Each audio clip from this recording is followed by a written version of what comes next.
So this problem is from Unit 1, 2, boxes D and E. These are some applications of vectors. So the first question we have here tells us that a pilot is flying with at a heading of 160 degrees and an airspeed of 250 kilometers. So we're given in those two lines there together, that's the magnitude and the direction of the airspeed. So that's going to be vector A. There's a steady wind of 30 kilometers per hour from the direction of 030. So that's another vector that we're given. We're going to call that the wind speed or the wind velocity. And what we want to calculate is the ground velocity of the plane. So the relationship we're going to use is that our ground velocity, we'll represent that by g, is equal to the vector sum of our air velocity and our wind velocity. So we just need to add this airspeed or this air velocity vector and this wind speed or this wind velocity vector together, and that's going to give us our ground speed and our resultant heading.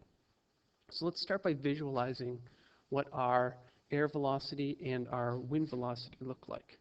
Our air velocity has a magnitude of 250 kilometers and a direction of 160 degrees.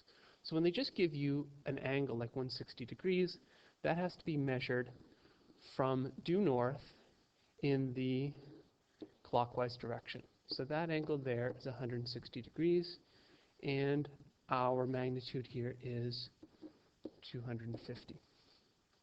For our wind velocity, we're told that it has a magnitude of 30, and it's from the direction 030 degrees. So again, it's got to be measured clockwise from north, 30 degrees.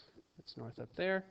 And clean up that north a bit so it looks like an N instead of a W.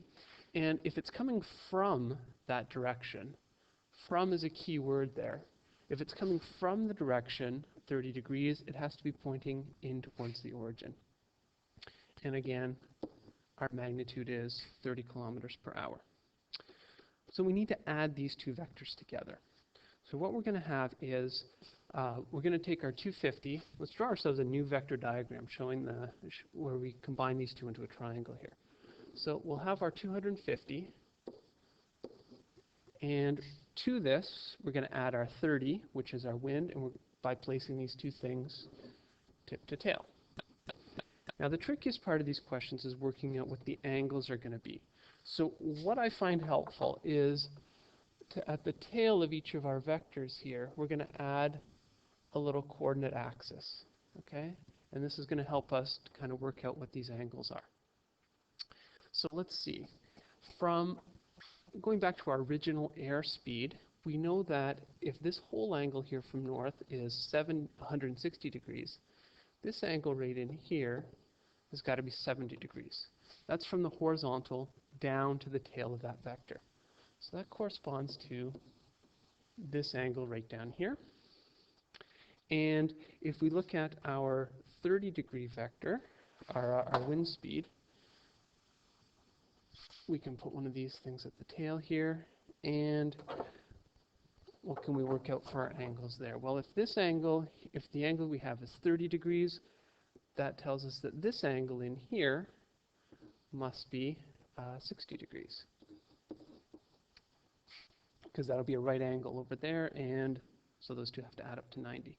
So if that's 30 degrees between the tail and the horizontal, that means over here between the tail and the horizontal is 60 degrees. And if this is 70 degrees up here between the tail and the horizontal, then because of the little Z pattern down in here, this has to be 70 degrees as well. So now we can add in our resultant vector. It goes from the tail of our first vector down to the tip of our second vector, and we'll just label this G. So now we just need to use cosine law and sine law to find magnitude and direction.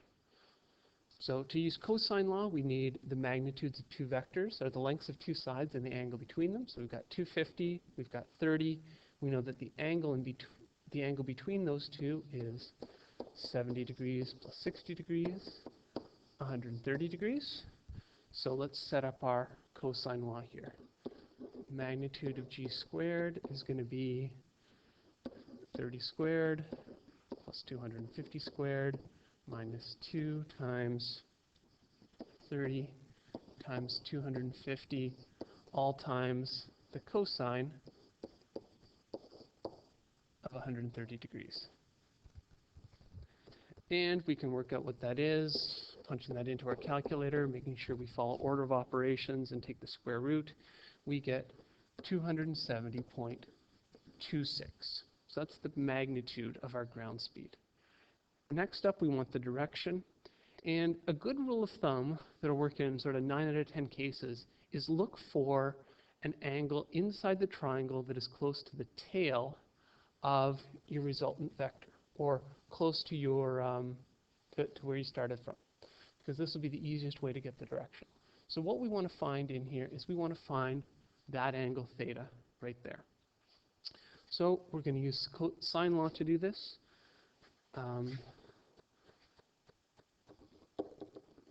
Sine theta, the opposite side there is 30, our wind speed. We'll use the sine of 130 degrees. And the opposite of it is our 270.26 from the magnitude that we just calculated. And we work all this out. We get that theta is 4.87 degrees. And for this question, let's just round that off to 5 degrees. That gives us the value of that angle inside the triangle. But that doesn't give us the direction of this ground speed, of this vector g. What we have to do is we have to put this relative to one of our coordinate systems here. And because our original vectors were given to us in terms of bearings measured from due north, 160 degrees and 30 degrees, that's what we should do from our answer. So if we go back up to our vector g here, we see that if we measure this from due north, okay, it's 160 to this airspeed vector plus theta takes us to our ground speed vector. So our bearing, let's just come up here, is going to equal that original 160 degrees plus that theta that we calculated there, which is 5 degrees, is 165 degrees. So now we can put all this stuff together and give our final answer. We can say, therefore, plane flies at 270 kilometers an hour, just rounding everything off. And we can just give our direction as a bearing 165 degrees.